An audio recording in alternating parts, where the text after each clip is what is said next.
Entering the Mayo Experience. Mayo Experience. Mayo Experience.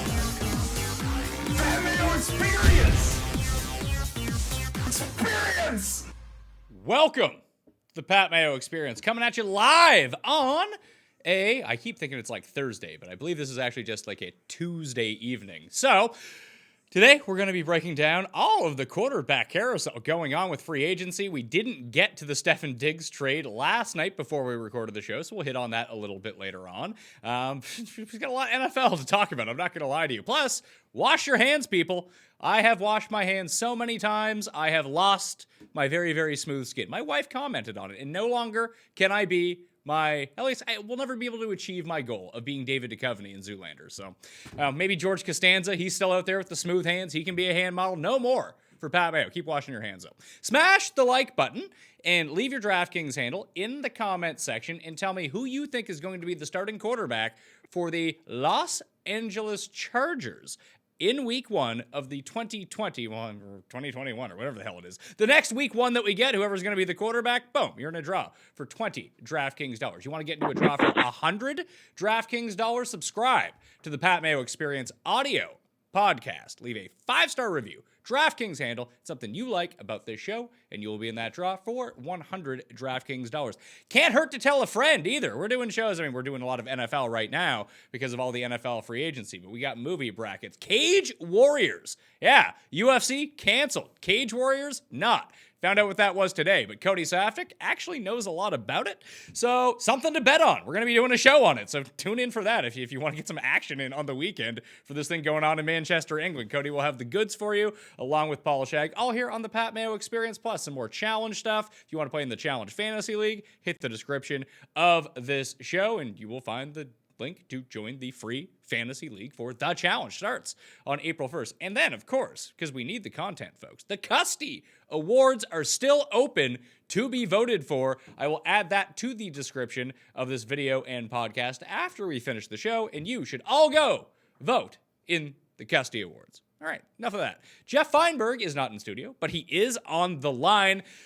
Tough day for you, sir. I feel like you ran the gambit of emotions here. I don't know where we're getting that. I'm quite pleased. Perfectly. You're pleased now because you know what? I feel like you've lost objectivity on it. We need to bring in the third member of the show. He is a doctor from the same alma mater as Dr. Pepper. It is Tim Andergust. Tim Andergust.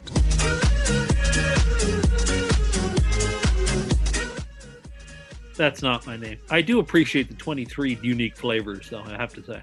So, Tim, can you explain to Geoff why we feel like he's gone through a roller coaster of emotions today, please? This is my impression, and Geoff can correct me if I'm wrong, and I may be. He went from really not wanting Tom Brady anywhere near the team to when the reports came that, well, maybe he might come, Geoff began to explain why Tom Brady wouldn't be the worst person to have. And I understand this mindset because I, too, play this sort of game when I have to, begin to imagine what it would be like to have somebody I initially didn't want. And then as the reports came out, he wasn't going to come to the Chargers. Geoff was back to being happy that he wasn't there. That's how I interpreted it. But now Geoff will tell me why I'm wrong. I read it that way too, I think that makes total sense. But in the end, from moment number one, I didn't want to give a 43-year-old 2 years and $60 million. I didn't think that made any sense. I'm so crazy that I don't even think he's better than Winston as it pertains to 2020 football. I don't. I'm not going to completely disagree with you on that, but if you had the choice, let's say you're the Bucs, because that's the news that we're seeing. It's not official as of yet, but being wildly reported and speculated that Tom Brady's going to sign a 2-year deal with the Tampa Bay Buccaneers worth $60 million. Good for the Bucs.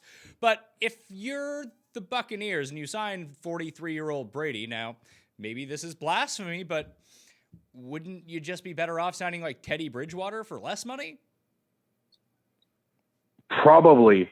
Don't they have a worse offensive line by some metrics than the Chargers? They have a worse offensive line than a lot of teams just by me watching their offensive line. So I don't know. I mean, good for them. I guess I'm amazed that I don't know. NFL coaches must hate Winston so much, and I can kind of understand it. But he has put an MVP ceiling on tape. There are a lot of bad quarterbacks that will take a lot of snaps in this league. They're average at best. They don't show you an MVP ceiling. I believe Winston has that.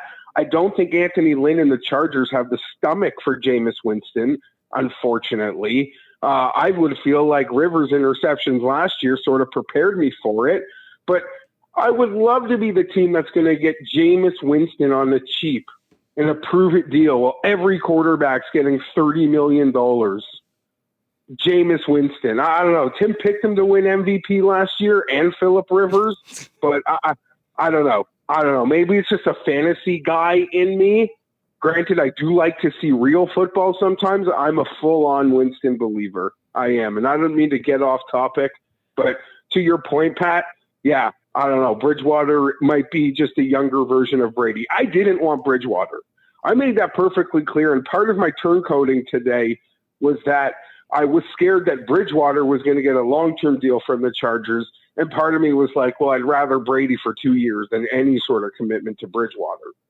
Because I think great to have a quarterback who doesn't throw the ball downfield. That's a zero starter for me. I mean, it's not that Bridgewater can't throw the ball downfield. It just doesn't seem like he was ever asked to throw the ball downfield. And they were winning games, so why would you do anything differently? Okay, fine. I don't want to I don't know. The numbers show it's like a Tyrod Taylor-esque inability to throw the ball downfield. So I'm a little worried about myself. All right, so Brady to the Bucs. Let's stick with that for a second, Tim. How gleeful are you that he's out of your division? I said to somebody, just like there was a weight lifted off my shoulders today. The joy that the Munchkins must have felt when Dorothy's house fell on the Wicked Witch of the East must be what I am feeling now. That's how excited I am. This guy's been tormenting me my entire life. And now he's out of my life. He's out of the conference. I won't have to worry about him until the Super Bowl. Like, this is the sort of thing that you just don't have to deal with him. Like, but I mean, like, I won't see him in the playoffs anymore. Even though we were 1-1 all time against the Patriots in the playoffs, I don't have to deal with him in the division. I don't have to think about him in the playoffs. He's out of my life. And the Patriots are now floundering about looking for a quarterback. They'll find some journeyman. They'll go like 5-11, 6-10. And then everybody who's been a Patriot fan for the last 8 years will have to find some new team that they pretend they've always loved their whole life. Tim, stop it, Tim. Stop it right now. This. You successfully picked them to win the Super Bowl. They got knocked out in the first round. You said that there was absolutely no chance that Brady would leave New England. As of like 2 days ago, he leaves New England. Now you're saying they're going to go 5-11. Just don't say anything. Now they're going to go like 15-1. Here's the whole thing. And I want to go back to Tampa. Geoff, let me ask you this.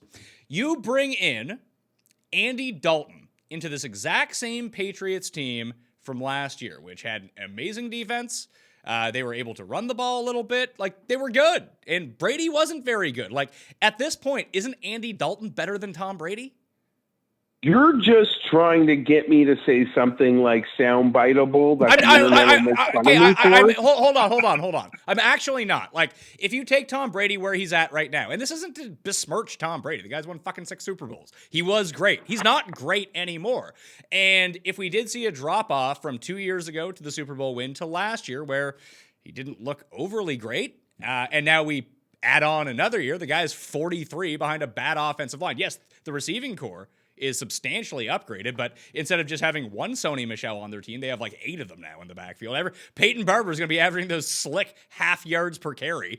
But if you put in Dalton, who is younger, who could feasibly be a game manager, and you just plop him into New England, it feels like they would either be the same or potentially slightly better. Obviously, he wouldn't have the rapport with the receivers that Brady did, or the knowledge of changing everything at the line, and maybe I'm underestimating how far that actually brought the Patriots last year. But from pure skills right now, I mean, I'll take the guy who's like a decade and a half younger.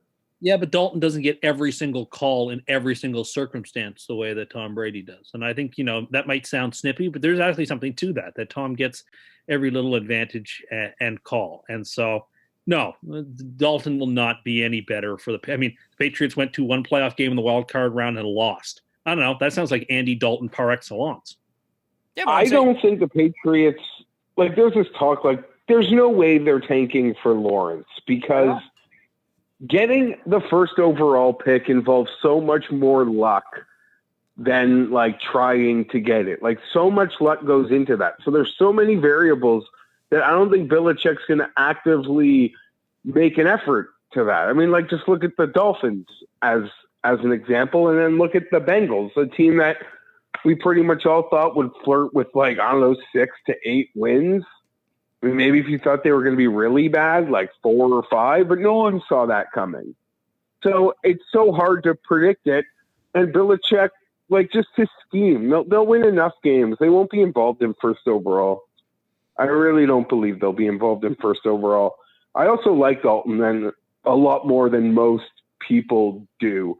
I feel like he has an unfair reputation. I'm curious to see where he'll get that shot. Yeah, me too. I think he's one of the best 20 quarterbacks in the league, so that means he should be a starter somewhere. But let's circle back to Tampa before we move on to New England and try to project out what they're doing. Let's talk about the stuff we actually know for the moment before we get into pure speculation, because we did that last night on a show with Tim, if you remember, and I said that Diggs would go to Buffalo, and you said, no way is that going to happen. And then guess what? It happened. And Paul was very happy about that. When we talked about I didn't realize that Buffalo was going to give away the farm for the receiver, that they were going to get swindled like that. I guess you would have given your 11th overall pick for him. Tim said that on the show that he would give, and we gave him like a 23rd. Than enough. Anything it took to get Stefon Diggs, and that would be less than what the Bills gave up. Yeah, this is what you do when you have a rookie quarterback who shows any sort of province and your team has province, is you go for it, because eventually you're going to have to pay him $30 million a year. You're just jealous. You're just jealous, Tim. You're seething. I never wanted him anyway, and I don't. All right. You wanted him anyway. You still out on the Bills? Still out on them? Yes, you didn't want Diggs anyway, right?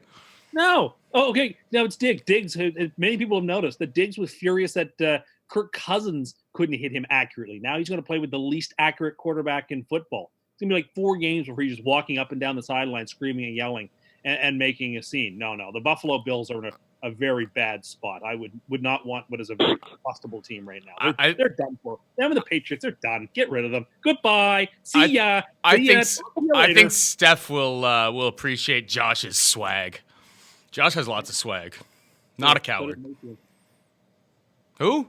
So did Mayfield, and they did nothing. So swag is an overrated quality. Keep going, man. I love it. So how many games did the Bucks win last year? 7. They would have won 8 if I hadn't got screwed. You mean if you hadn't bet if you hadn't bet them over 7.5 wins, they would have won 8 games? They won 7 games, and the last couple of games of the year when they were winning games, their best 2 players were out and hurt. If those 2 receivers stayed healthy, and if Winston had thrown 20 interceptions instead of 30, they would have been a 5 seed and made the playoffs. Winston held that team back last year with his performance. I can't blame Arians from sending him out. It's just there's so much talent on that team, and Winston is too combustible for that team. I will say this in defense of Arians, guys, because there were a lot of we saw at least a trail, more than a breadcrumbs trail of comments from the day the season ended that indicated he wasn't going to be back. They weren't going to give him the franchise tag. And so, the market shows that he wouldn't even been worth the franchise tag, but that they weren't even interested in seeing if he could grow in the system. Arians, I saw a comment from Arians where he pretty much said, he's taught this system. He listed about 3 or 4 different quarterbacks. He said they all kind of struggle in it. But by December, we really see signs that we can take off going into next year. And Jameis was still making the most insane picks through the very end of the season. It never stopped. And that must have killed him. Because he must have been the concepts that Arians thought were crucial, Jameis was never picking up. And I'm certain Brady will. And they won 10 games last year, and they should have won 10. If they won 7 with a quarterback that threw 30 picks, they should have won 10. And obviously that's what Arians is thinking. But to your point, Pat, I don't think the 2020 version of Tom Brady is much greater of an upgrade than a lot of the quarterbacks who might be the 14th to 20th best in the league that were available this offseason, and they wouldn't have cost you $30 million a year. Maybe. You didn't need to spend 60 over 2 to get a quarterback that's not going to turn the ball over. I guess that's the entire thing. So what does Brady bring to the table for the Buccaneers that they were missing? And the big thing, as you said, he doesn't really turn the ball over. I think that he has, in the past 4 years, he still has fewer interceptions than Jameis threw last year. So that's an upgrade. But we're now into a situation where maybe he's under more duress. Maybe he's not in simpatico with Evans and Godwin or O.J. Howard or Cameron Brate, just despite the fact that there's still huge upgrades over the weapons that were in New England. But does Brady still have the physical tools to be able to, like, Godwin, I can see. If Evans is just going to be, like, running 9s down the field the entire time, like, how many of those big Evans games over the past 3 years were just, hi, I'm Mike Evans, I'm going to run down the sideline, Jameis is just going to bomb it to me, and I'm going to catch it? Like, does Brady even have that in his repertoire anymore? It will certainly be an advantage to play 4 outdoor road games all season. You get to play 8 warm weather home games, 4 road dome games, and 4 games on the road. And who knows if any of them will even be in the cold, the way they line up the schedule. He's going to get the Drew Brees treatment of sort of like nice, warm confines to play football in. So, yeah, I think Brady will be able – he will maximize those receivers. Every time throughout his career, when Brady has been given top-tier wide receiving talent, he has maximized it to the extreme. He's made great players all-time players, and good players great players. There is no reason to believe that it's not going to happen now. Tampa Bay is going to win the Super Bowl. I'm saying it right now. Oh, underlined in red. Literally called. It's happening. They're hosting the Super Bowl this year, and they're winning the Super Bowl this year. This changes everything. Brady on the Buccaneers with that offense changes it all. I'm sorry if the Buck fans who don't want to hear that. I'm sorry. I have to speak the truth as I understand it. The Buccaneers are going to win the Super Bowl. Stewie's gonna hate to hear that. Oh my God! You man. pick him. You pick them to like not even win the division the last 4 years, and all of a sudden it's like Tampa. No, but you didn't pick New England to win the AFC East the past 7 years with Brady, but now they're a lock to win the Super Bowl just because he left New England. like that. Yeah, thank you, Pat. Well, I hate the Patriots, and I want bad things to happen to them. But I actually have nothing against the Buccaneers, and Brady still plays well. Sorry, that's how I feel. Sooner or later, a home team is going to get to host a Super Bowl. It nearly happened with Minnesota. It's going to happen. Can I ask, how many wins would you have? What would you have said the Chargers would do had they been the team to come out of this today? I don't know. Maybe they'd win half their games. Say that again? Maybe the Chargers would have won half their games. But Tampa will win the Super Bowl. Tampa was already a top-tier team in terms of offensive talent and getting better on defense. Now you add Brady, you take away 30 interceptions, you replace that with like 10 interceptions. It makes a whole world of difference. All things are changed. You just look at the NFC landscape, and there's a lot of parity in the NFC. And why can't Tampa? You know what? People have made a lot of money in their lives betting on Tom Brady to come through for them. I'm going to be one of those people. Tom Brady did not let me down. I'm on board. I got nothing against Tom now. He's gone. He's gone from the Patriots. I hold no ill will towards him now. He is gone. He's the forever Patriot, except he's not a forever Patriot because he's a Buccaneer now. And so I have great sympathy for what he's up to. I can speak nicely about him because he's not on the Patriots anymore, and he is going to take them to the promised land. It is going to be 2002 Redux. Okay, so there's a few things I want to deconstruct here. One, I do think that the offensive line for the Bucs is a substantial problem, and you can say things like, hey, look at the treatment that Drew Brees has gotten in this division by playing games in warm weather and indoors, but he also stands behind probably one of the top 3 offensive lines in football, and that's been pretty consistent over the past 10 years or so. That's not going to be the case in Tampa with Tom Brady.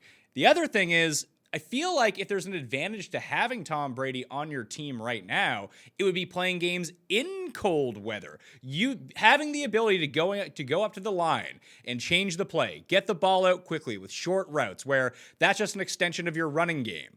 I feel like in this sort of situation where you're now asking him to play the Saints twice, the Falcons twice, and whoever ends up being the Panthers quarterback, and let's just take the Saints and Falcons. Like, the Falcons might not be any good, but they're going to score a bunch of points. If you're asking Brady to get into like huge shootout games with other teams, I don't think that's the kind of football that he wants to play right now. Like, New England was such a good situation. I think New England remains a good situation because that defense was so good. Like, that's why they're still favored to win the NFC East.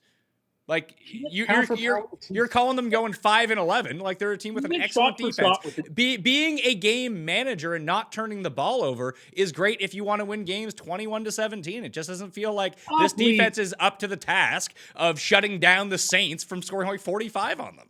He went shot for shot with Kansas City multiple times in the last couple of years. This isn't the last couple of years. We have to talk about it because it's 2020. He's got a better offense now. Defense is not as good. Offense is much better. Might be the best offense he's been in other than the 07 Patriots offense, because he doesn't have Randy Moss. But he has Godwin, who I guess Godwin's going to have to give up his number because he's number 12, and Evans, and those tight ends, and a marvelous head coach who's an offensive wizard. I'm sorry. This has all the making. What could go wrong? Oh, my God. What could go wrong other than injury? Do you want to know something? You know what? That's a great point, because every quarterback that's available for this great class, everybody could be shit.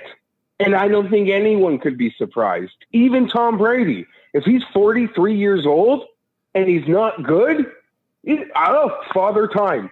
If last year Phillip Rivers, he just has a dead arm and it's over, there's nothing that Colts O-line will do for him. And is anyone shocked? No. They aren't. They aren't. If Ryan Tannehill gets injured or sucks and turns back into a pumpkin, is anyone totally shocked? No, they aren't. If Cam Newton is just damaged goods, is anyone totally shocked? No. If Winston can't throw just 20, 15 interceptions and at 30 becomes 31 interceptions, is anyone totally shocked? Probably not. Not really. So for as great as they all are, they all literally, if the bottom fell out of all of them, I don't think you could play dumb to any of it. It's all on the table for every single one of them. If Bridgewater just can't throw the ball downfield and they're just going to blood dump to McCaffrey all day, well, that might be the reality. I don't know. I'm kind of with Geoff on this one. Like, I would be a bit more for the money that you're paying him and the quarterbacks that were potentially available. I just don't think that Brady was the class of this market when it came to it. Like, I just don't. Maybe, but he's the best quarterback for that system. I really don't think that's the case at all. I think that, who's better other than, I don't know. I'm sorry. Like Drew Brees, I guess, is technically an agent, but he's going to be signed by the Saints. Like, You have Rivers, who I guess is fine, but not quite as dependable as Brady. And as last year had a ton of. He wasn't cheap. Yeah, he wasn't cheap. No, he went for $25 million for this year. I mean, I don't know. Based on the quarterbacks that were available, I actually think Brady was the best choice that Tampa could have made. I'm telling you, man, you're all sleeping on Andy Dalton when it comes to this one. Dalton's going to be good. I don't know nothing against Andy Dalton, but I just think he's Mr. Mediocre. I mean, I think. But I just don't understand what you think that you're getting from Brady. He's not a top 5 quarterback in the league, and at least with Dalton, where he might be Mr. Mediocre. But if we pencil Dalton in to be the 16th best quarterback in football, his range of outcomes is to be like the 14th or the 18th. Like, it's a very small range. You know what you're getting. With Brady, he could be really, really good, but he could be fucking awful as well. I suppose that's true, but just he's unlikely to make big killer mistakes. Tampa needs a quarterback who's not going to make the big killer mistakes to thrive, and can in a moment or two. If there's a big playoff game, they go into Green Bay. Well, that's someone who's not going to be bothered by the cold and the moment. I don't know. There's a particular type of leadership that he will bring to bear too, that you can't overlook. That you just can't hire 6 Super Bowl rings and pretend like that doesn't mean something. Of course it does. He brings something different to the locker room as well. So you just add it all together in a vat, and what you get, I think, is a pretty good situation. Now, listen, On the other end, I'm wrong all the time. I'm wrong once an hour. So I could absolutely be wrong about this, but I'm sticking with my guns here. So I think if I was Tampa and I was in this market, like I said, I think you can get Dalton for a lot cheaper, allowing yourself to build in other ways. I think he would probably be just as good with maybe less upside, but I think there'd be a much higher floor on Dalton than Brady. But if Cam Newton is actually in the market and you're going to roll the dice, I think I would have just traded for Cam and hope that he's really good, because at least his upside is still like top 5 quarterback in football. Carolina would never, ever, ever, ever trade Newton in division. So that's not an option. Well, do you want to know something? There's a lot of talk that they're just going to have to release him. Yeah. Maybe. That there really isn't a trade market out there for him. And part of it might be with some of these corona concerns at the moment, how extensive you really would need your doctors. Like, this wouldn't just to trade for Cam Newton. You need to look at this thing over. You need to look him over. Yeah. Probably in person and in medical, and with the state of sort of the world right now, that is a delayed process. I don't think this Newton thing gets resolved for some time. I wouldn't be shocked. Maybe I'm crazy and he signs while we're talking, or tonight or tomorrow. I wouldn't be shocked if this bleeds into closer to the draft, because this thing can't happen quick. You can't just quickly trade for Cam Newton. You need to extensively look at this guy and then have second and maybe third opinion doctors tell you what they're seeing. All right. So let's switch gears here. Geoff, you have a 1 p.m. Eastern team to root for now. Phillip Rivers is the Colts starting quarterback. What a great signing for the Indianapolis Colts. Phillip Rivers, when protected, the advanced stats show he is an elite pocket passer in the National Football League, even last year. While under duress, he is putrid. He's horrible. There's nothing he can do. The Colts allow him to succeed. They give him every opportunity to succeed. The terminology, the offense is incredibly similar. He could get in there from go and be ready. I'm excited. Go Colts, AFC South champs. I'll bet it.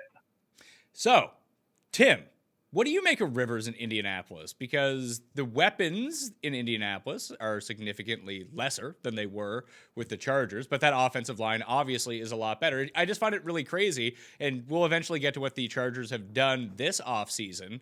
Insane. I know what you're going to say. It's insane. But if they had just kept Rivers, they rebuilt their offensive line. That's like really good now.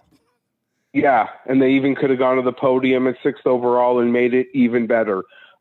Quickly, it's not like they totally abandoned. They tried. They got Okung and Pouncey. They did it a couple times to try to make upgrades. But, yes, with this new reformed O-line, I would have loved to I don't want to go there. I'm happy for him. He got a good deal. Apparently, the whole family, screw your COVID jokes. The whole family's going to Indianapolis. So this is exciting. He's fired up. Let's go. So Tim, what do you make? Hoosiers. Tim, what do you make of Rivers back with? When was Frank Reich in? When was he in San Diego with? That was what, 6-7 years ago with Rivers. Under term. It would have been the McCoy years. So the current offensive coordinator is the former QB coach. So there's a lot of good relationships there. I'm not sold on this. It makes the Colts better, but I actually kind of like Jacoby Brissett. I'm curious to see if he ends up getting cut and he gets thrown into the market with this. But over under 10.5 wins for the Colts, Tim. I'd probably take the under slightly, maybe 10-6, right? Sure. Just because that division is no gimme. You've got the Texans who still have the best quarterback in the division, even though they've disassembled themselves. And Tennessee just went to the title game. So hard to predict any team in the AFC South to win more than 10 games. So, but the number's 10.5 right now. No, I'm just throwing that out there as just a general number. Okay. I like what Geoff said. I like the protection. Rivers one would think if Rivers has still got it, he'll thrive with fantastic protection in Indianapolis. It's a great spot. If he can keep if they can keep T.Y. Hilton healthy, if they can go ahead in the draft and make a pick for maybe one more offensive weapon, I like what they're doing there. That team 2 years ago made the playoffs and won a playoff game, and this year, the wheels fell off before the season began, and I still managed to win like 7 games, which is commendable to say the least for the Colts. So I got nothing against this Colts team. I think they'll be right in the mix for the playoffs. Yeah, I like what they've done with the defensive line too, trading for DeForest Buckner, but they also gave up their first round pick in doing that. So if they do want to assess a skill position, that's likely not going to happen until at minimum the second round. If they, That's fine. and there's not really anyone you can go out and get right now, but on all three levels of their defense is looking pretty solid right now. We know the offensive line's in place. I have some of the same concerns about Rivers that I do with Brady, though. Now, I know that Geoff kind of just went to that when he is not being just under complete duress, Rivers has looked really good, but he's also getting really old, and it's to the point where if they're down by a touchdown, do you trust him not to try to fit it into a tight window, trying to make a throw he can't make? I don't. I think he's going to still try to do that stuff. Yeah, that's in him. That you're right. That is in him. And to your point, there were a lot of moments last year, particularly like that horrendous interception at the goal line versus the Chiefs game in Mexico City, where there wasn't the pressure and he wasn't winning the line of scrimmage. And that was always like a staple of Phillip. Like, put us into the right play call. He sees what you're doing. We are in the right play, and he'll make it happen. And there were so many plays that I'd never seen before where he wasn't necessarily being harassed. So I'm not totally, like I said before, where I ran through everybody. If last year was the bottom and it's sort of going to be more like an Eli trajectory at the end, it would hurt me a lot. Because we always avoided that being Eli until last year. And we also avoided winning Super Bowls like Eli. I'll own that. I'll forever be sad about it. But if it is just bad, I'm not totally shocked, as I made the case with every free agent. Like, if last year was a sign. If Phillip is just as bad next year as he was last year, everyone's just going to say, well, we saw it. We saw it on film. Like, he was dead. As sort of you're fearfully alluding to that. So I wouldn't be shocked, but I'm rooting. And I got my 1 o'clock team. Well, looking at the odds right now, the updated odds for the AFC South, the Colts are now the favorite at plus 175. The Titans are plus 190. The Texans are plus 225.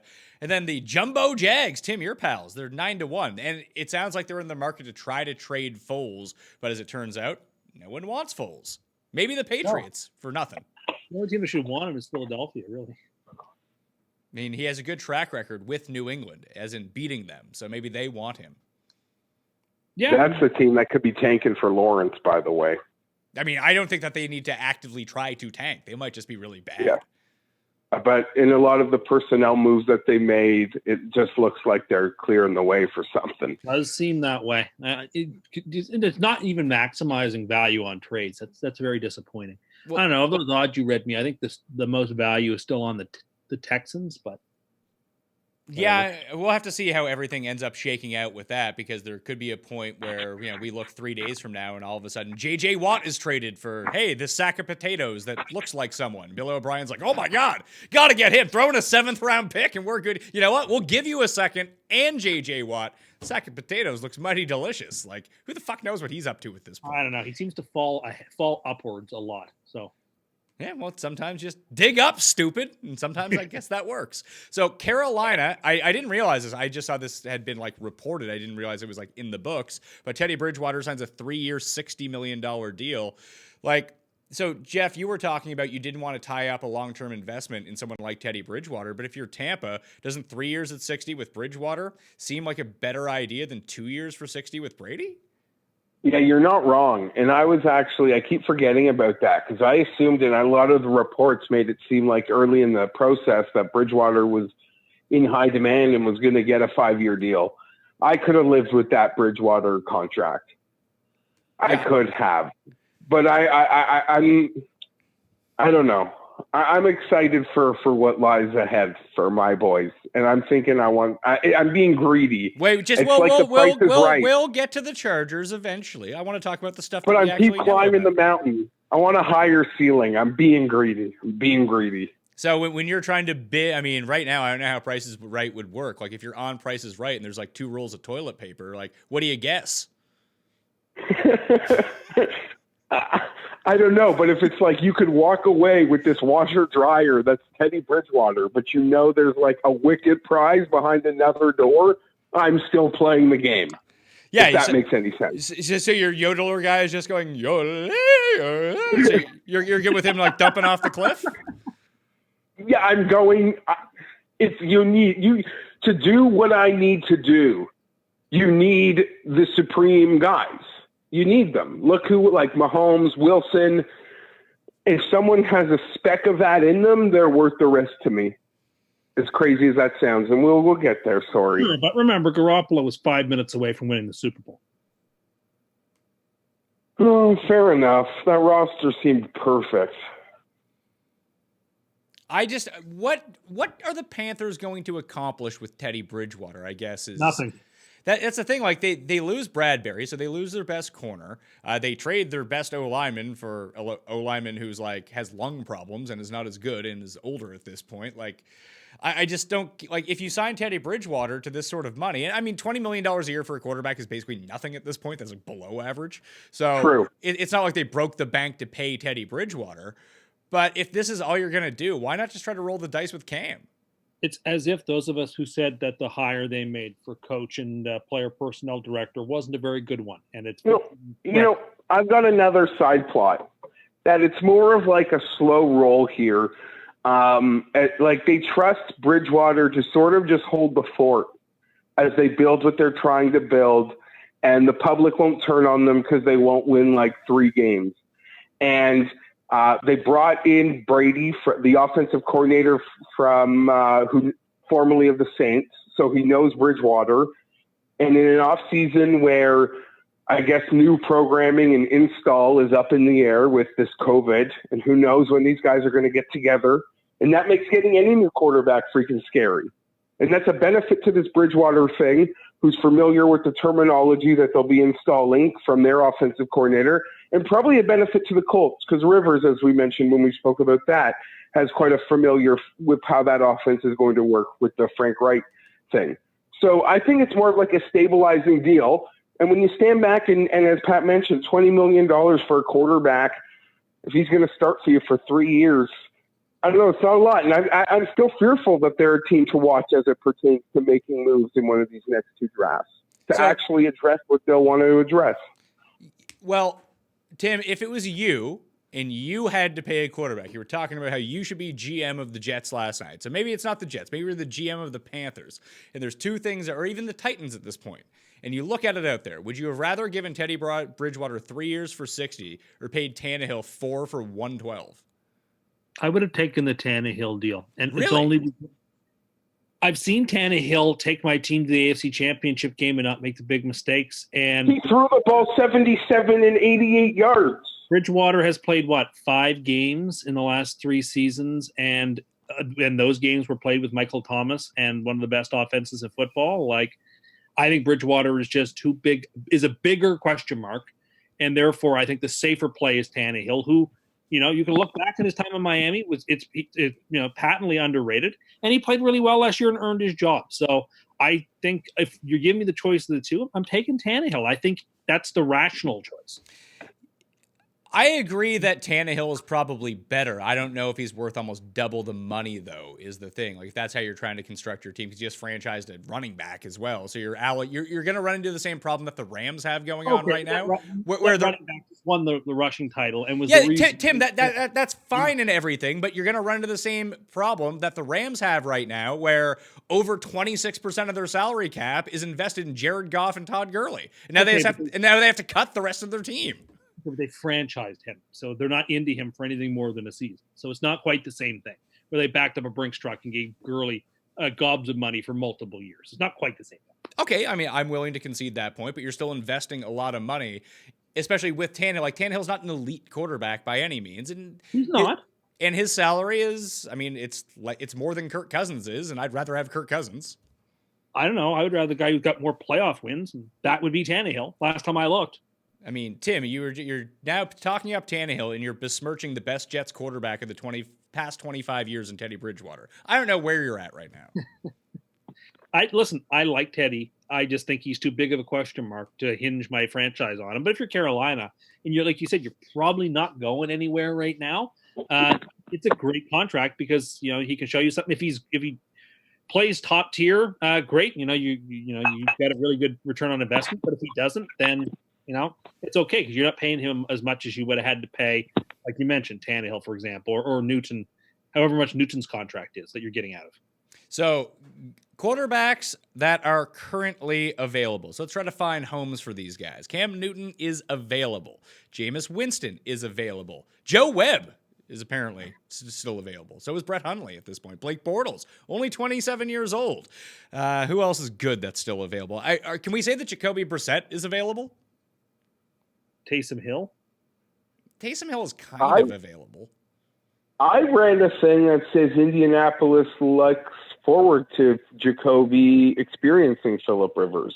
And maybe that means replacing him, but they think that this Phillip Rivers experience will help Jacoby in the long run. As something I always wish the Chargers would get to do was have Phillip tutor somebody. Yeah, but that just seems really strange that Brissett's on year 2 of his 2-year deal that pays him $15 million per year. Then you bring in another quarterback to pay him $25 million per year, and the plan is, well, you can sit behind this guy that we just brought in. We're going to pay you $15 million, and we're going to resign you to a big contract?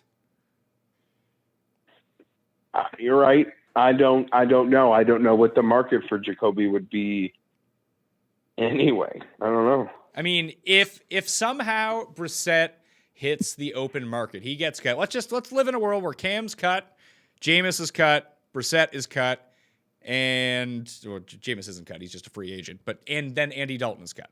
So those 4 guys are currently available in the landscape we know where teams don't have a quarterback.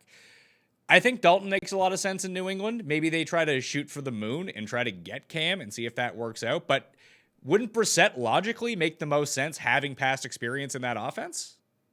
Yeah, he would. And maybe they do want, maybe they are going to trade back for Jacoby. Maybe that's who Belichick wants.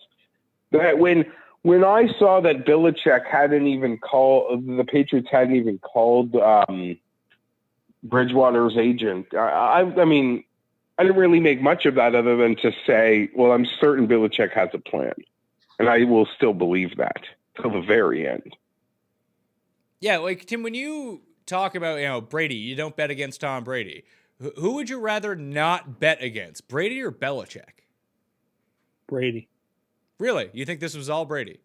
Not all, but mostly, yes. He's the one out there throwing the ball last time I looked. Okay. So, New England quarterback. I'm going to say that if Brissett's available, it's Brissett. If not, it's going to be Andy Dalton. That's where I think ends up happening here. Yeah, that makes a lot of sense. Yes, there aren't a whole lot of journeyman quarterbacks left, unfortunately. Do you think... Go ahead. Before Keenum was signed, he would have been a really good candidate for them, but he's off the boards now. Keenum, I think Keenum's a bit too reckless with the ball to fit in well there. Maybe, but I mean, I'm just talking about I guess so, but what are they doing? Like, they're not going to win anything. No one is under any false pretense the Patriots are going to do anything. So what if your goal is just to get through this season until you can draft a good quarterback? Well, okay, Geoff. Tim is on this side that what are the Patriots doing? They're tanking. The odds for the AFC East right now have the Patriots at even money to win the division, the Bills at plus 150, the Jets at 8-1, and the Dolphins at 9-1. So currently, even Jets are a good bet. That's a very good bet. Thank you. The Jets are the best bet to come last in that division. What the fuck are you talking about? Yeah, I don't blindly. I don't think I would pick the Jets, but at 8-1, I don't think a lot separates them. I was high on them last year, so. Well, the value's there. No debating it. There is a complete debate because the Dolphins are much better value than the Jets because the Dolphins are a significantly better team at this point. Jeff, Jeff, you were sending us screen grabs of Jets grades for stuff. How good was that? Yeah. They were not getting good grades, and the Walter Football was joking how the Jets don't even like good players. Adam Gase only likes shitty players. But let's stick with the Patriots for a second. But then they signed a good player later in the day. Who did they sign? The center? Yeah, he's Do we know? I listen. My center research not the greatest. Is this guy actually Connor good? McGovern's okay. Connor McGovern will be okay. I think I'd rather have Conor McGregor. At least I'd sell tickets that way. Least popular team in football, the New York Jets. I heard that. Geoff, who do you think is going to be the Patriots quarterback? Geez, I'm going to say Andy Dalton. Dalton. So, if Dalton is the Patriots quarterback, they're winning that division again. You know that, right? Oh, absolutely. Yeah, definitely going to happen. Oh, man, I hate to see all these Patriots fans have to cheer for Andy. Tim, haven't you picked the Bengals over like the last decade? Not last year. The only time I Okay. picked them to win all last year was the one game I knew they would win. So there you go. That's actually not true. You said they would make we did the schedule release show, and you said they'd make the playoffs. I backed off that pretty quickly. Pat, I will say, like Tim and maybe Paul, and I don't know, there's a lot of us who cheer for losing teams. Like, we're losers. But I promise you, I will be forensic accounting those goddamn Patriot fans. Oh, yeah, me too. Me too. We all will be. I You don't guys, care. listen. You guys are fucking losers. Just I know. why do you care? They're all going I to have do. a Holmes I jersey. just do. And all, these people are going to become big fans of the Cowboys and Chiefs and all the good young teams. And they'll say, oh, well, I guess I kind of like the Patriots. Here's a trick. Ask some Patriots fan who's a real deep Patriots fan, name 3 players who played for the Patriots before Tom Brady came to New England. If they can name 3, then you move along. But I bet you that almost none of them can. Tells you all you need to know. I mean, that was over 20 years ago at this point. Like, what about the fans that are young? What if you're 25 and from Boston? Mm-hmm. Okay. Yeah, sure. Whatever. You're right. The greatest fan. I'm just saying, like, you forget that Tom Brady's been there forever. No, believe me, I have not forgotten it. I've lived it for 20 years. Most people just don't hate other people's success like you do. You're just a very negative person.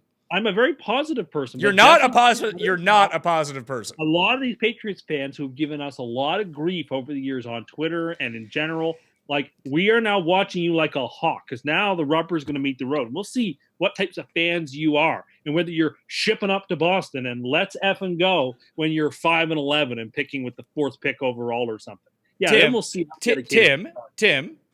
Now, listen. You can listen. Boston fans are obnoxious. They're awful. But runners. at least their teams win. When the Jets have a first down or score a touchdown on their first drive, you go absolutely mental and talk about the next 20 years. Sam Darnold, here he goes. There's no way he's going to weigh 800 pounds in 3 months. I mean, what's going to happen with this guy? He's on self-isolation. You don't think he can stay away from the snacks? Because I don't. But it takes one play, and you're out of your mind. Imagine if your team was actually winning Super Bowls. You can't steal my joy no matter how hard you try. In the last month, the Red Sox traded away one of the best players to ever wear the jersey, and the Patriots got rid of Tom Brady. I'm sorry. This is just nirvana for me. You can't make me unhappy. I am on cloud 9. My ship has come in. Things are working out for me. Yes, Paul has a question from behind the camera. Yes, Mr. Shaughnessy. Hot take. I actually wanted the Patriots to keep Brady because I think he's dust. As a Bills fan, I preferred them to have Brady, I think. If, Cam goes there, I'm terrified. You people are crazy. You get rid of him when you have the opportunity to get rid of him. Get out of my life. Goodbye. See ya. So, there is another thing to this, too. And I think it was Kyle Brandt who said this, because he's also a Bills fan like Paul. Paul, would it be more satisfying to beat the Patriots this year, sweep the Patriots at a home and away when they're starting, I don't know, some guy that they draft in the 3rd round and, they're terrible? Or would it have been better to have Tom Brady there and go in and beat them back-to-back?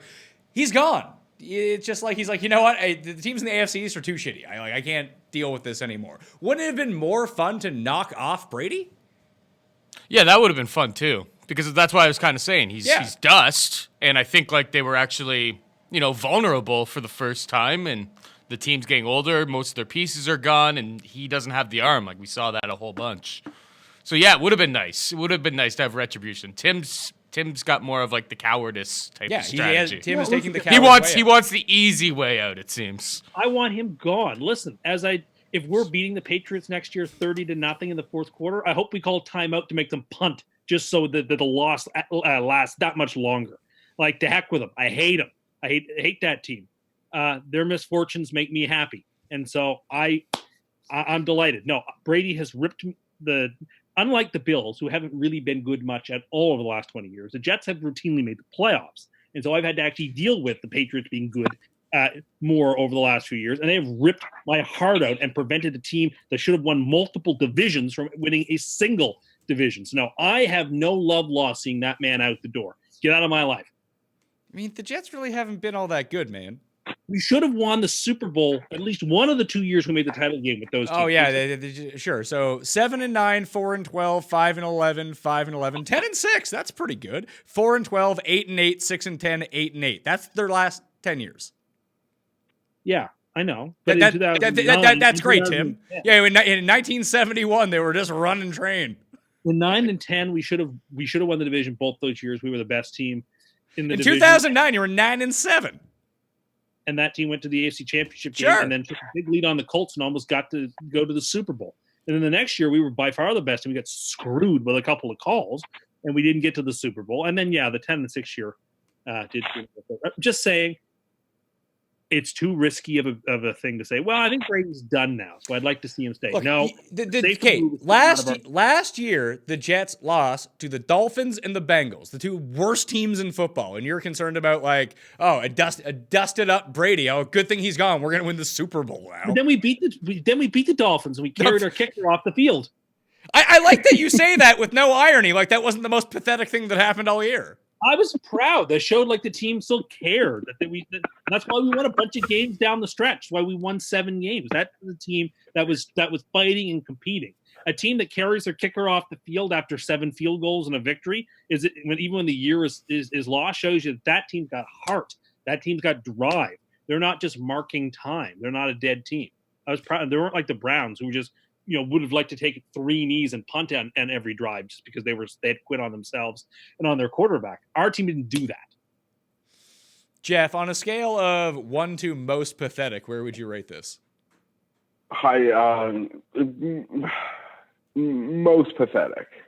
I think that's where I fall on this too. I mean, I'm sure the viewers out there, that's another giveaway. I'll do 2 giveaways for the show. Where the fuck I said at the beginning. And if you smash the like button for this video, leave your DraftKings handle in the comment section and rate Tim's carrying the kicker off the field and being very proud against the Miami Dolphins last year on a scale of 1 to most pathetic, you will be in a draw for 20 DraftKings dollars. Geoff, the floor is yours. Tell us about what the Chargers have done this offseason because I sneaky like what they're doing. Oh, just had to crack one. What a fantastic offseason. No, I really mean that. There are questions at quarterback that have me in a constant state of uneasiness. Like, I never feel well not knowing who I'm going to foxhole with. I'll acknowledge that. And you are you're certainly right. I was on a roller coaster today and had moments in the afternoon where it was like, oh my God, this is actually going to happen. I've been through Ryan Leaf. Like, I'm not going to support Brady. I'm not comparing Brady to Leaf, but I've been through the worst. Like, having Tom Brady wouldn't be the worst thing. I was trying to find the positive. So you're right. So today was like an emotional, weird day. But to my guns and where I've been through the whole process, I'm quite pleased we didn't give a 43-year-old a 2-year, $60 million deal. And now we are spending the money. We're going to give a guy like Joey Bosa that extension this offseason. But move upon move, the Austin Eckler extension, the trade of Russell Okung for Trey Turner. We got the better player, the younger player, the cheaper player, signing Brian Beluga, and the franchise tag certainly not letting Hunter Henry leave. Anyone who Telesco's drafted who was worth a second contract, we have given that second contract to. I had no doubts in my mind. Every time we spoke all season, you would like try to scare me with Austin Eckler things. He was never leaving, nor was Hunter Henry. And a great restructure of some money, cutting Thomas Davis, and Denzel Perryman hasn't quite lived up to the player we thought he was going to be. And him and his agent respected that and said, you're right, we haven't been, and we don't want you to cut us, so we're going to restructure in a very team-friendly way. So I think it's been a quality offseason, and now I can only trust we're going to go to the podium and draft the right quarterback. But I think the moves have been very prudent. They've been very prudent. I was scared shitless Tom Brady was going to be a Charger because I felt no one's motives were pure. No one's motives were pure. I think my favorite part of the day was not just you trying to talk yourself into the upside and like how you could get behind Brady, but also that if they signed Brady, you were convinced that they were going to re-sign Melvin Gordon too. Oh yeah, well, because we would have no money left. Like the $49.9 million would be gone, and we would have like enough money to be like, okay, Melvin, here's like a decent deal. I was scared about that, yeah. But now Melvin Gordon's gone for sure because we let his fullback walk out the door, his Wisconsin fullback, who we only brought in here in the first place, the third leg of the Watt trio. So he's certainly not coming back. And we'll draft a fourth rounder, or I don't know who we'll sign, maybe a veteran to play running back. But I don't know. I'm excited. I'm excited. There's a lot of talk that we are going to be the team to move on draft day. If you look at a Daniel Jeremiah mock, no one's more plugged into the Chargers than him, and he's got us making the move. Sports Illustrated's got us making the move. Walter Football's got us making the move. You ask people around football who's going to make the move on draft day, and it's us.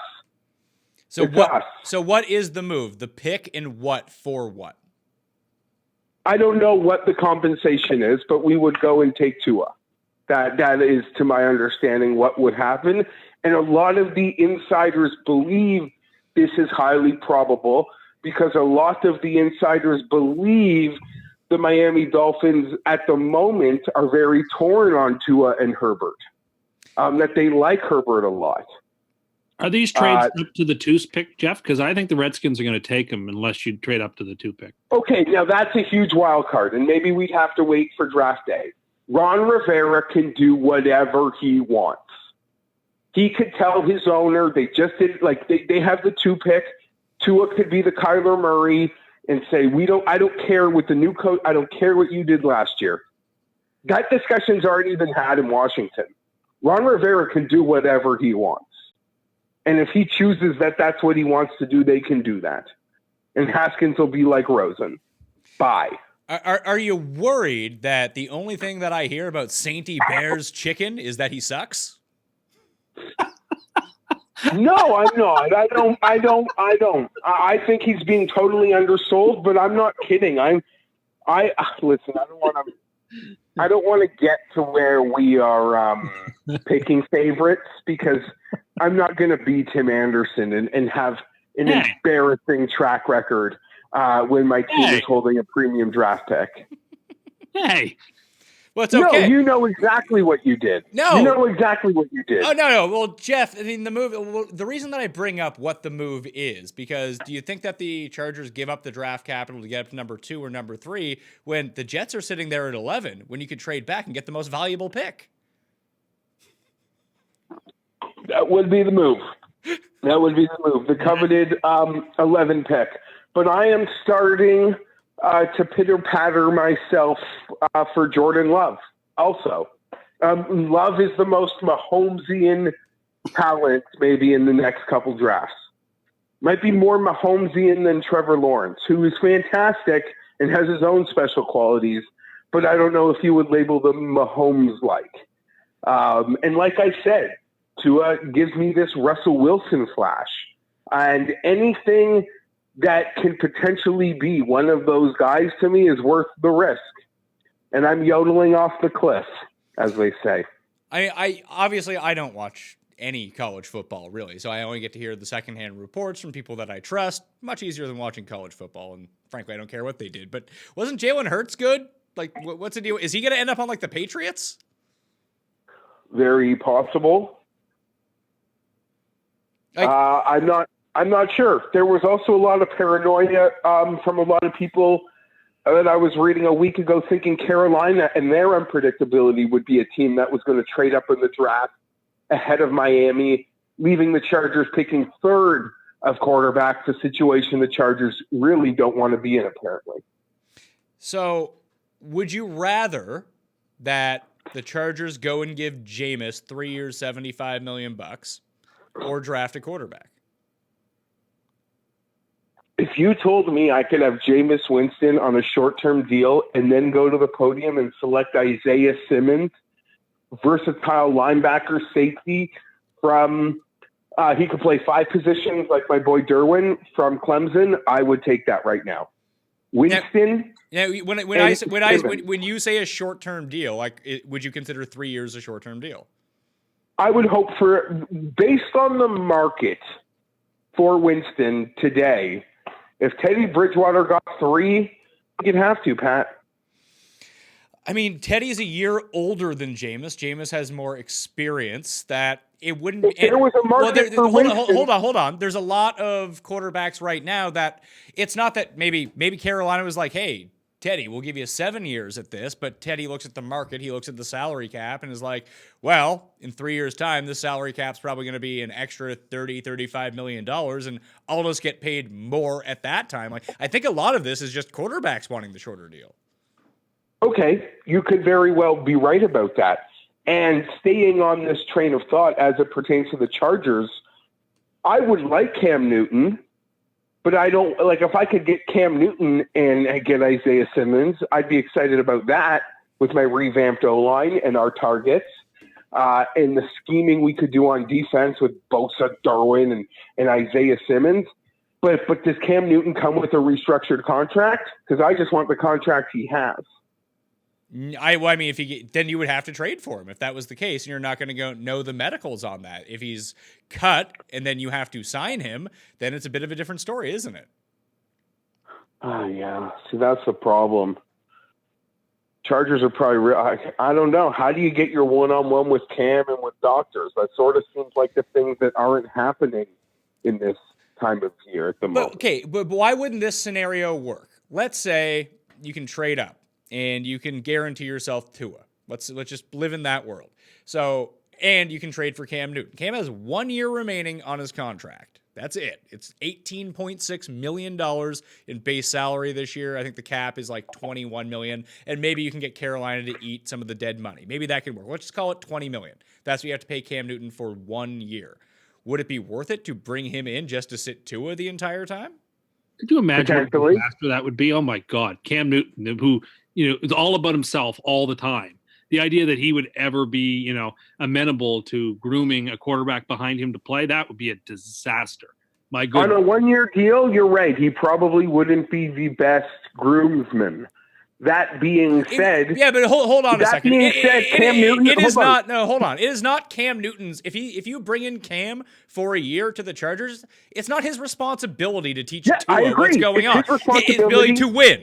And if you have this roster around him and Cam is back being Cam after having a year off of foot surgery, you have a chance to win.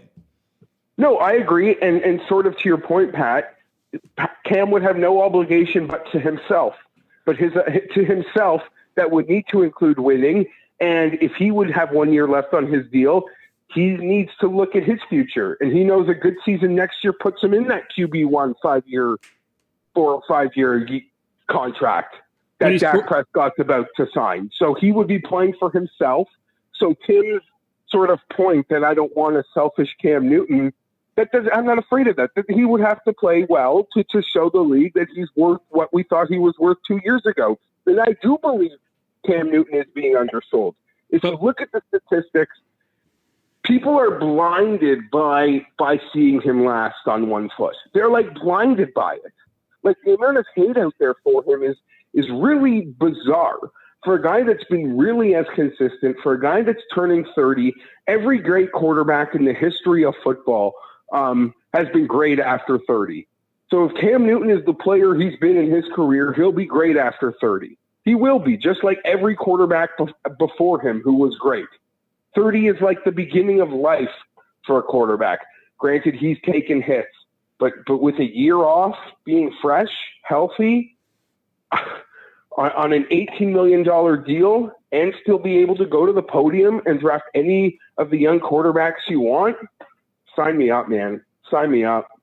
Sign me up. I mean, But when he scores a touchdown at home, he's not going to have any fans with his own jerseys to give the ball to. So who will he give the ball to so he can be seen on TV giving? No fans, man. Yeah, we got no fans. We got as many as the fucking Rams. Don't worry, they'll be there. Oh, that was the only thing. That was the thing, guys, from today. That was like the best thing about Brady. If the Chargers got Brady, I wouldn't have even been talking about football.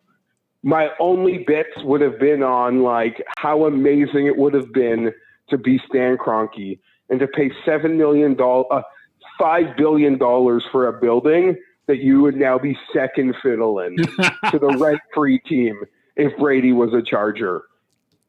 So that would have been the fun part. So Tim, let's bring you in here on the live show. Again, everyone out there watching currently, please smash the like button. That gets us better in the algorithm. Therefore, we'll get more hits after the fact. And if you just want to listen to the audio of this, you missed the first part, you can always just rewind the video. But I do encourage everyone to subscribe to the Pat Mayo Experience audio podcast.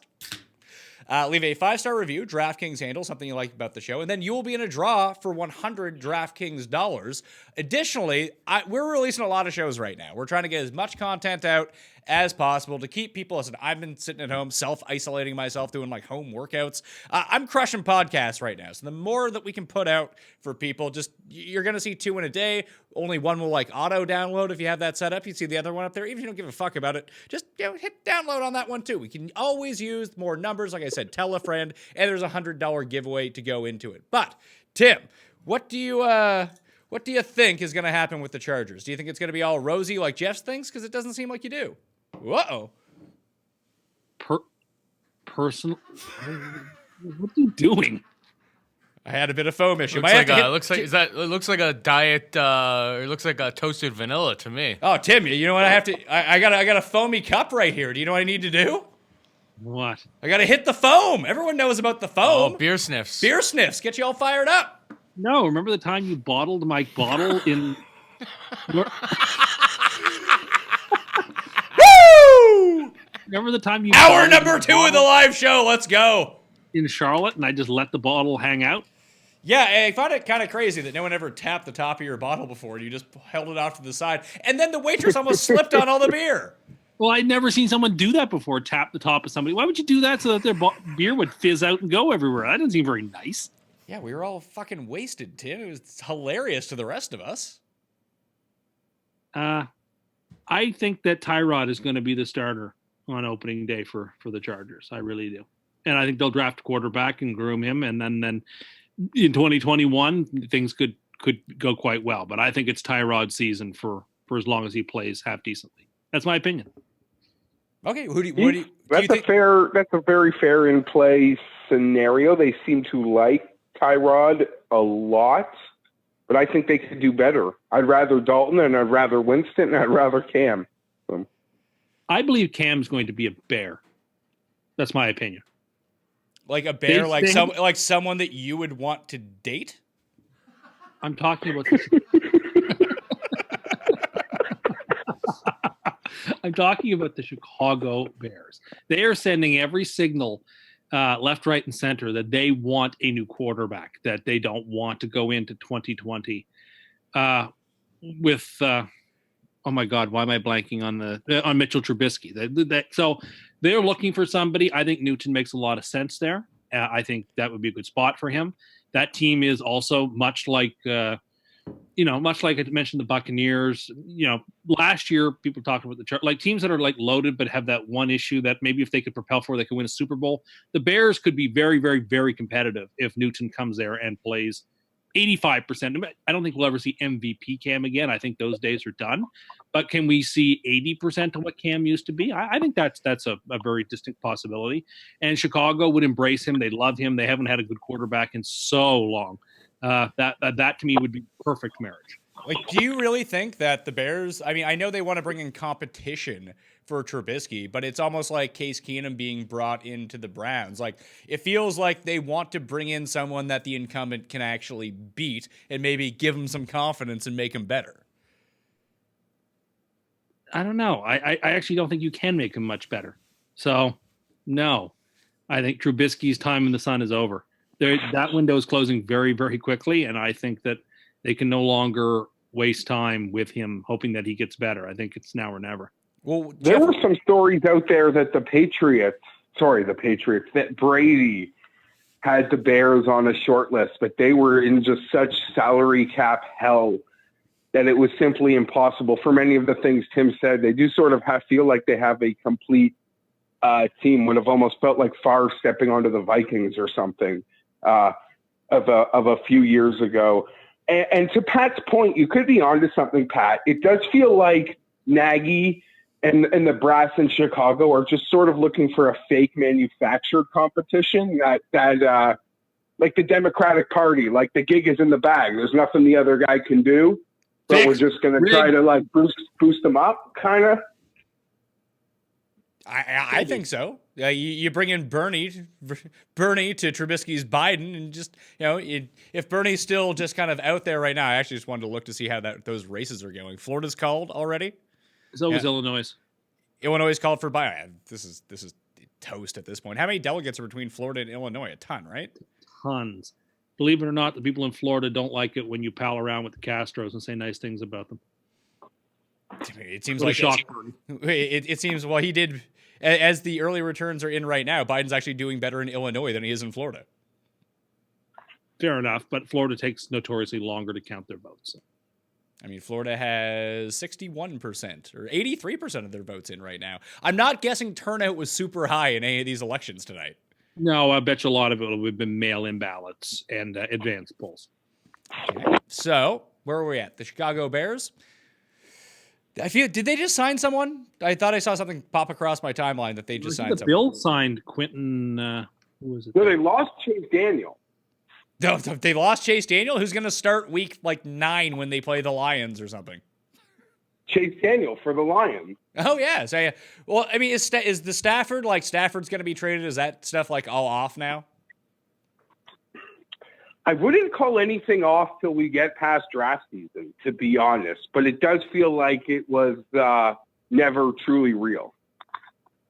Okay, I'm going to have to ask Paul to ask the Bills to stop signing people. So they have just signed Quentin Jefferson and Vernon Butler in the last few minutes. Yeah, our D line just got way better in the last since you people are panic buying in free agency, and the rest of us can't buy anything because you're taking all the players. You know what, Tim? Keep going, Tim. This is what you're supposed to do. Yeah. This is what we had spoken about. The Jets, over the years, just pay these high-ticket items, and McDermott, in a very Belichickian way, was scattering his resources throughout the roster.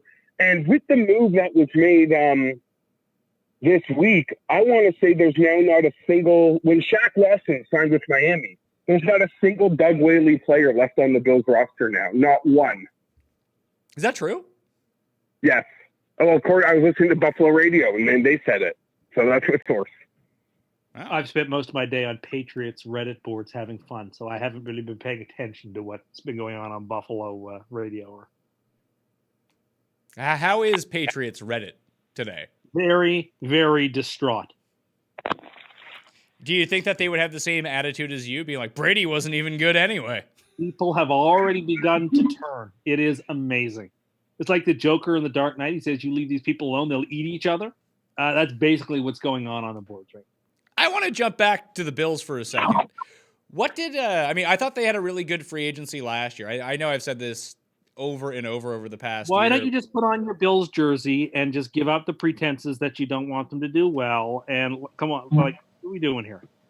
When I talked about like the receivers that they brought in between John Brown and Cole Beasley in free agency, those were both like under the radar moves. They weren't top ticket free agents, but it showed a fundamental switch away from the type of guys that they had. Like, it originally seemed like McDermott with Josh Allen was like, we need big dudes like Calvin Benjamin because Josh Allen is super inaccurate. Therefore, we need the biggest people possible in order for him to throw to because they have big catch radiuses. And it turned out the guys that you actually want for someone like Josh Allen are guys that create separation very quickly off the line of scrimmage. So they just have a larger window in order to throw to. And those guys were pretty successful. And I think that's what Diggs does for them. I think a lot of people are shitting on this deal, and it is a lot to give up, but the Bills can't get high-ticket free agents. It's a lot like the Jets, because the Jets have to pay the Jets. They can't get anyone. So the smallest market in the AFC and the biggest market in the AFC are slightly different, but anyway. I mean, they can both get no one, so that's pretty handy. Either way, the Bills go and get a lot of these under-the-radar, mid-tier, low-level free agents, no big names. Like, who was the last big name to sign in Buffalo? Like Mario Williams, that if you're going to go get someone, and Jeff, I think you would see this too, like, the Bills have to...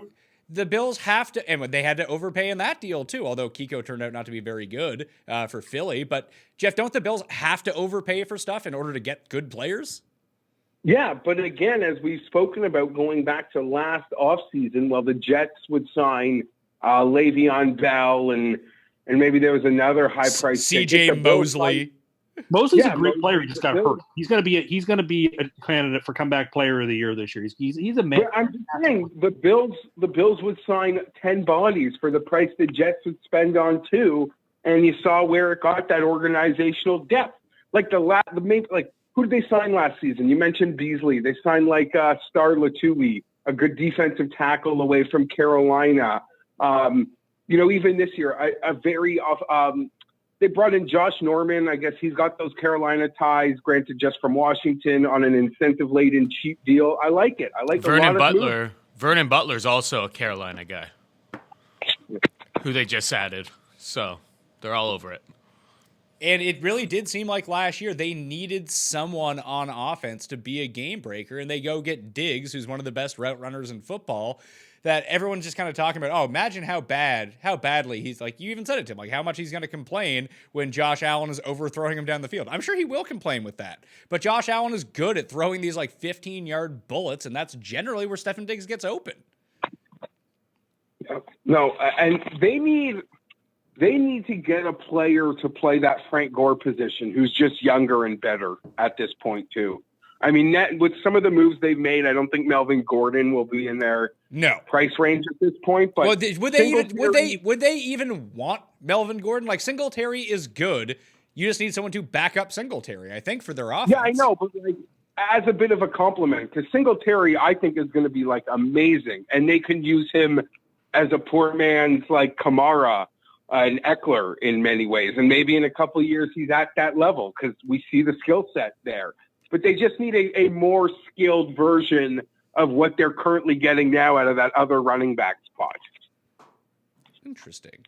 One team who's off season, it's not necessarily the best by any stretch of the imagination, but I like that they're being proactive with what they're doing because they seem to have a plan in place of what they want to do, and they're building around that now. Like we saw with the Rams and with the Bears and all these teams that have rookie quarterbacks on this rookie contract to allow to build around that team. It usually takes to like year one. They draft the guy, they let the season play out, then they adjust their roster to go get better pieces around them. Cincinnati's making some like nice deals. They signed Trey Wayans. They signed DJ Reader. They know they're going to have Joe Burrow. Like, they're proactively spending the money now. So a lot of these people are going to be in place already on the team. And then you can figure out your cap later on if Burrow's really good. Like, you franchise AJ Green, you leave that open for next year. Maybe you draft another receiver. Maybe you go out and sign someone next year's free agency. I feel like they're being super proactive with what they're doing. And frankly, it stuns me because it's the Cincinnati Bengals.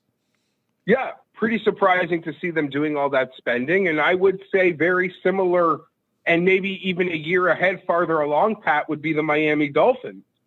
Because they seem to have a culture already established with that head coach.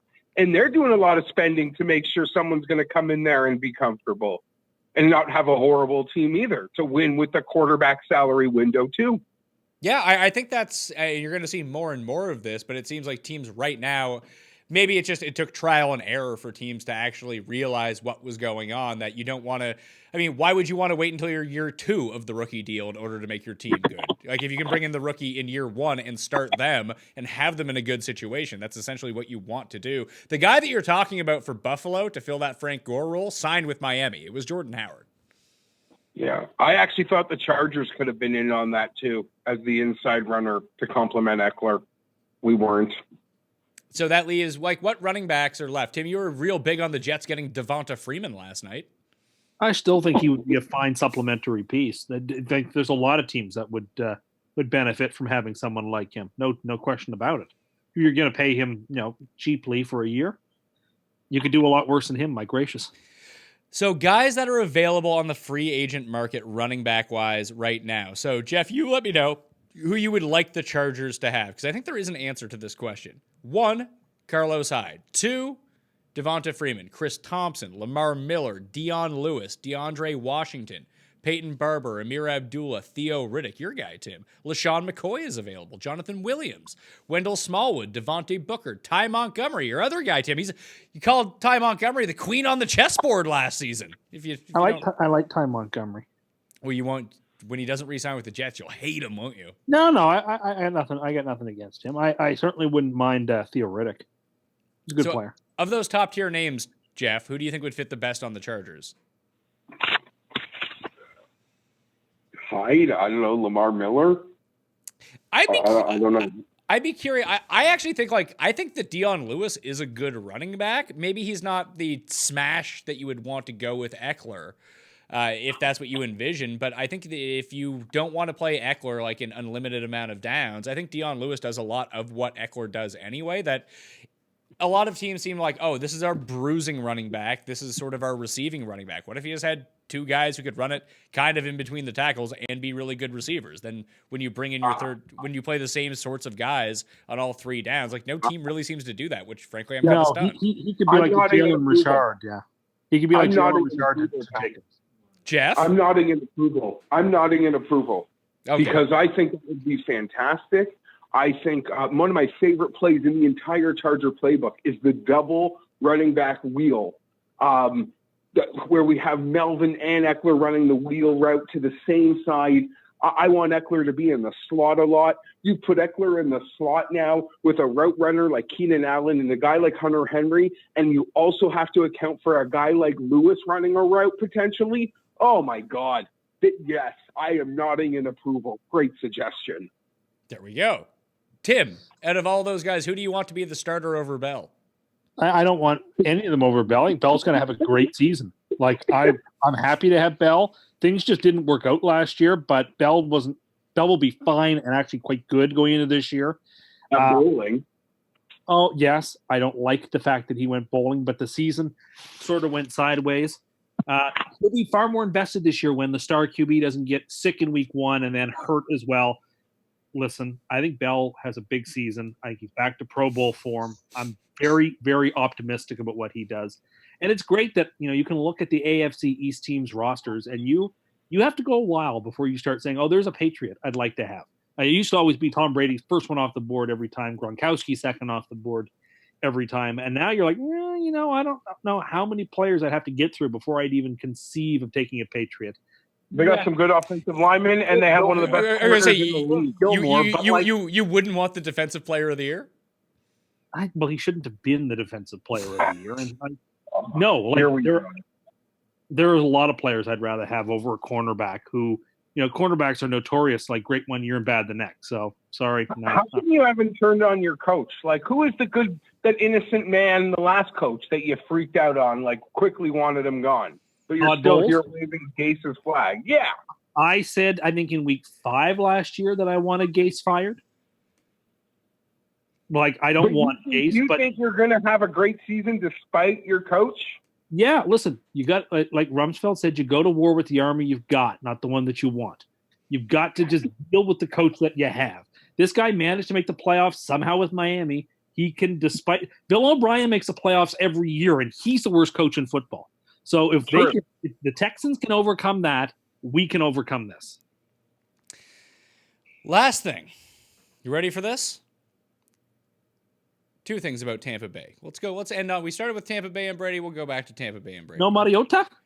How many primetime games are they getting? All right, okay. Yeah, let's talk about that because I totally forgot about it. Mariota-san, as Tim would say, signed with the Raiders.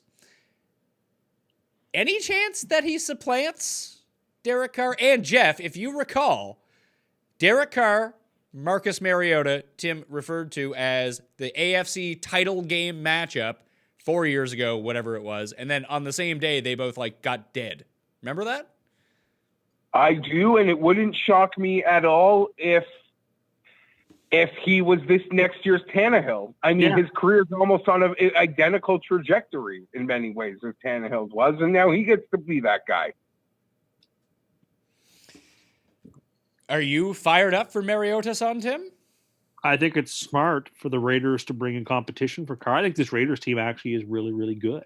I think they're a sleeping giant in the AFC West. I mean, no one's as good as the Chiefs, but I think they're the second best team in the AFC West. I think they're going to be really, and for a reason we've talked about, the advantage they're going to have of playing home games in Las Vegas, for example. I just think that that's a really well-coached team. I liked what they're doing, the way they're constructing their roster. They traded away all kinds of players for draft picks, and they seem to have nailed those draft picks. So I sort of like where their head's at. And yes, I think it's smart to bring in competition for Carr because he's got a ceiling. Mariota has a ceiling too, but we thought that same with Tannehill, and then you blink and the Titans are in the championship game. So yeah, the Raiders are smart to bring him in, and Gruden's a quarterback guru. He'll figure out the right way to conduct the orchestra. Yeah, I don't know if I'd be super fired up for Mariota as my backup. I could see gambling on him to be a starter of a team, but if my starter goes down and I'm bringing this guy in, I'd be like, oh, God, here we go. I trust Gruden to make the right decision. I don't really understand that point. How could you like him as a starter but not as a backup? Yeah, fair. That's a fair question. My point on that would be if I thought that I was a playoff contending team, that sometimes if I have Derek Carr, because Mariota and Carr are nothing alike. So I've always thought that you should have it'd be like if Rivers got hurt last year and you bring in Taylor, you have a brand new offense all of a sudden. So that is a bit of a trickier situation because he's a very, like Liam Neeson in Taken, a very particular set of skills. We don't even know how good those skills are. He's not Liam Neeson in Taken, but they are very particular. But I would want to build an offense around Mariota because of his skill sets. And if he was my starter, I would do that. If he's my backup and Carr goes down, now I throw him into the Derek Carr offense, which, spoiler alert, is not going to work with Marcus Mariota.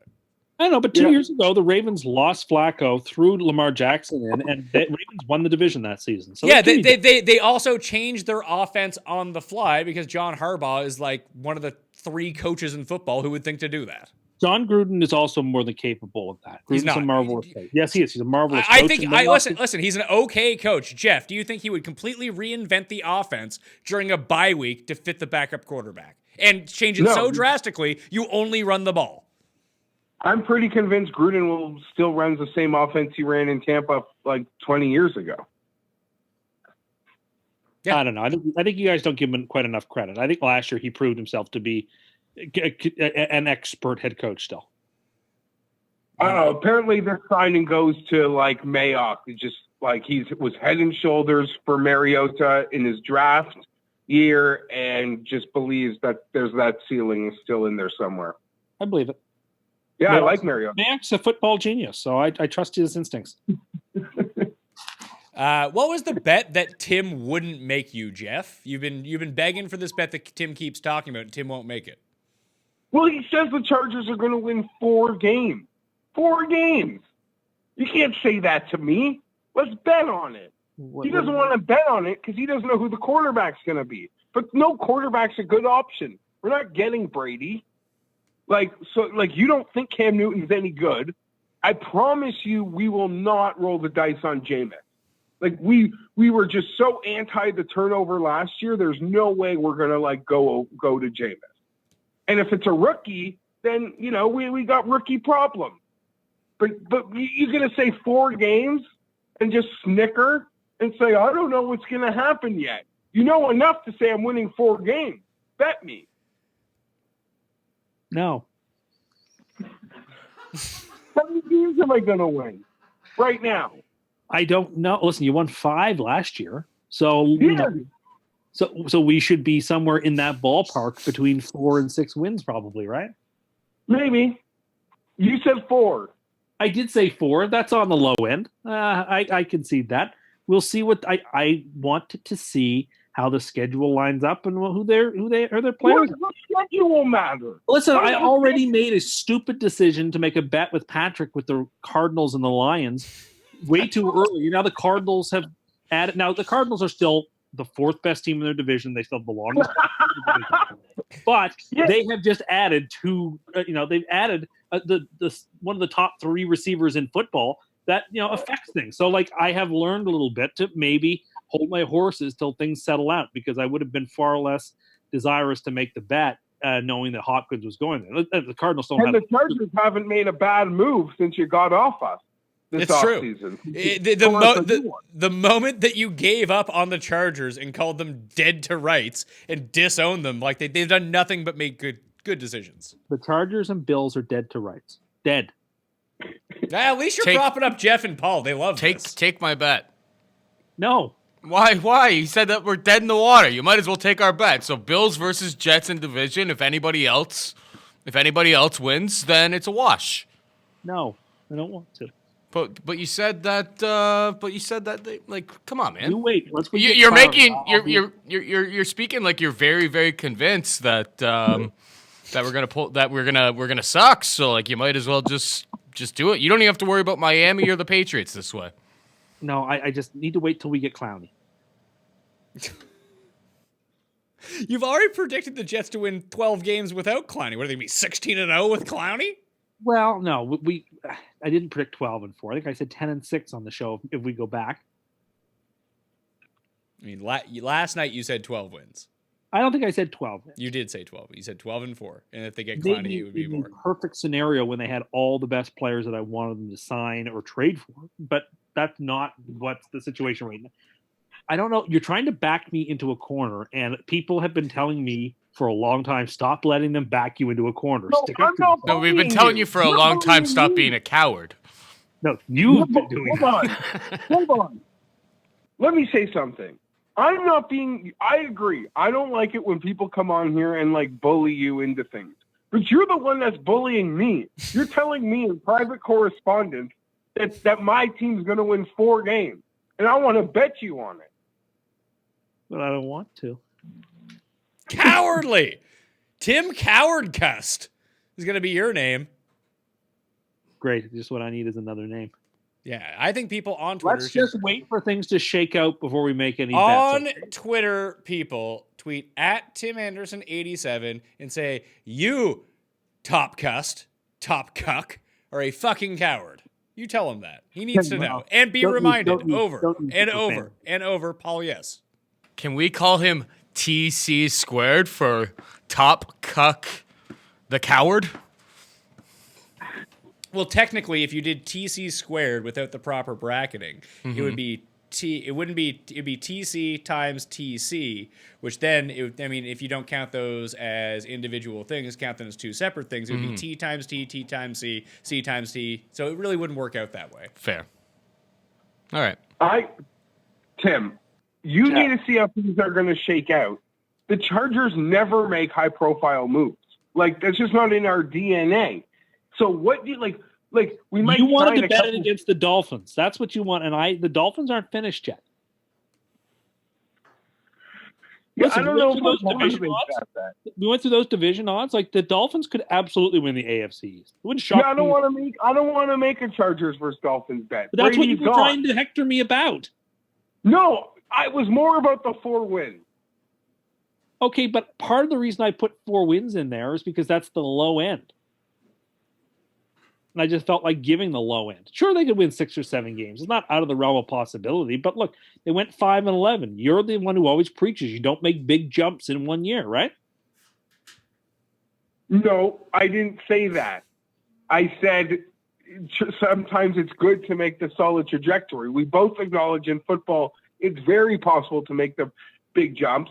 And when you consider they were 2-9 in 1-score games last year, it's feasible that it flips. Just like when they had that great year 2 years ago, they were 7-1 in 1-score games. That's every team in the league's script flips on those 1-score games. Every single team. Every team. And what gives you the thought that things are just going to flip around for the Chargers? Oh, whoa. Don't say a flip. You're saying 4 games. I'm not saying we're doing anything like insane, but you're putting 4 games out there. Joey Bosa and Derwin James have never played together healthy. I've owned them both for 2 full years, and they've never played a game together healthy. You don't know what I'm capable of. Well, then what are you capable of? I'm not like you. I don't put things out there, but I'm allowed to be excited, and the team's going to be fine. I'm nervous because I so badly just need a foxhole to jump in and a quarterback to preach. What's your number, Jeff? What? What's your number? Oh, no, I don't know. Like a lot of NFL teams, 7 wins, 8 wins, 9 wins. That's how the whole league works. Like, what's Vegas got for them? Probably that exact thing. You saying 4 is bullying and insulting me, so I come back with you with bet me. That's all. And I have chosen to run the other way. Okay, so let me ask you this, Jeff. If the Chargers could sign a quarterback tomorrow that was 6th in deep ball percentage last season on throws 15 yards downfield and a 44.1 completion rate on those and rank 14th in a minimum of 100 attempts, would you take that guy as your quarterback? Is that Andy Dalton? It's actually Phillip Rivers. With this offensive line, I want Phillip back. It's not fair. That's a stat from my main man, TJ Hernandez, who you can follow on Twitter at TJ Hernandez. Great dude. He has Stewie as his avatar. Don't let that throw you off. Real sharp guy. Do you guys have anything else to say, or you just want to fight about each other about bets you're not going to make? No, I think that in the end, I got to hold. Listen, I won't deny when it felt like it's this big slong off between me and Tampa Bay today that like part of my ego is like, well, I don't want to lose this one-on-one battle. But like, I think it was really good that we didn't sign a quarterback for a 43-year-old for $60 million over 2 years. That's my closing move. And now let's re-sign the right players and build. All right, Geoff Fienberg. You can follow him on Twitter at GFienberg17. Don't be afraid to smash the like button on the way out, too. And, Paul, I hope you're ready for this because I'd like to say goodbye. What's that? No, yeah, I didn't know you were going to go. Oh, I was going to go.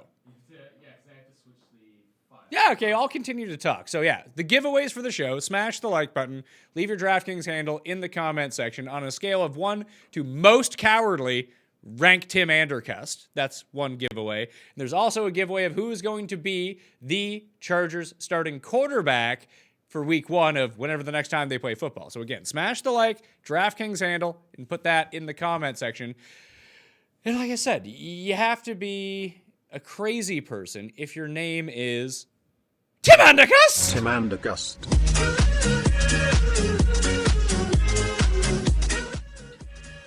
That's not my name. And listen, my final comment would be, sign somebody, please. We have all this money. Please, go get Clowney. Just pay him. I don't care if he wants $40 million. I don't care anymore. The money's just going to sit there idle anyway.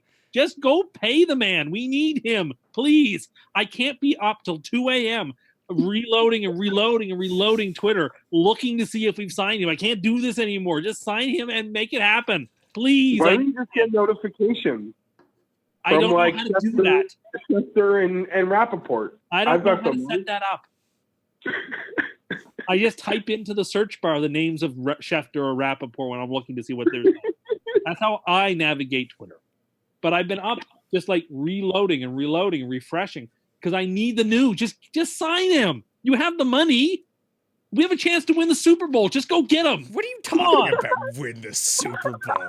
We need him. Give your head a shake, pal.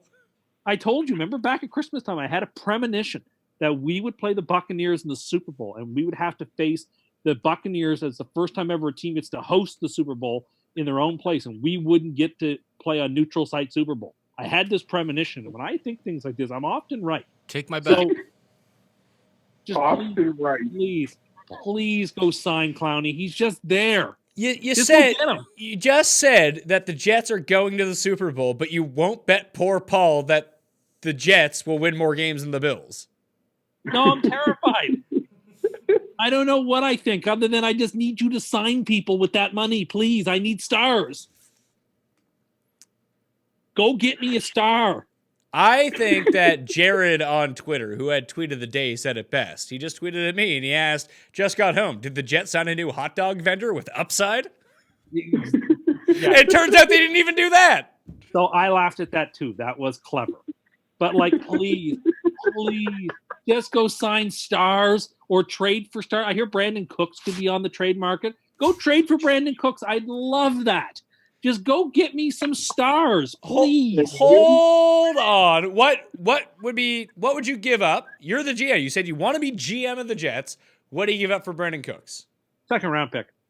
No, I want a first round pick. You would take a second round pick to get out of that contract in a heartbeat if you were the Rams.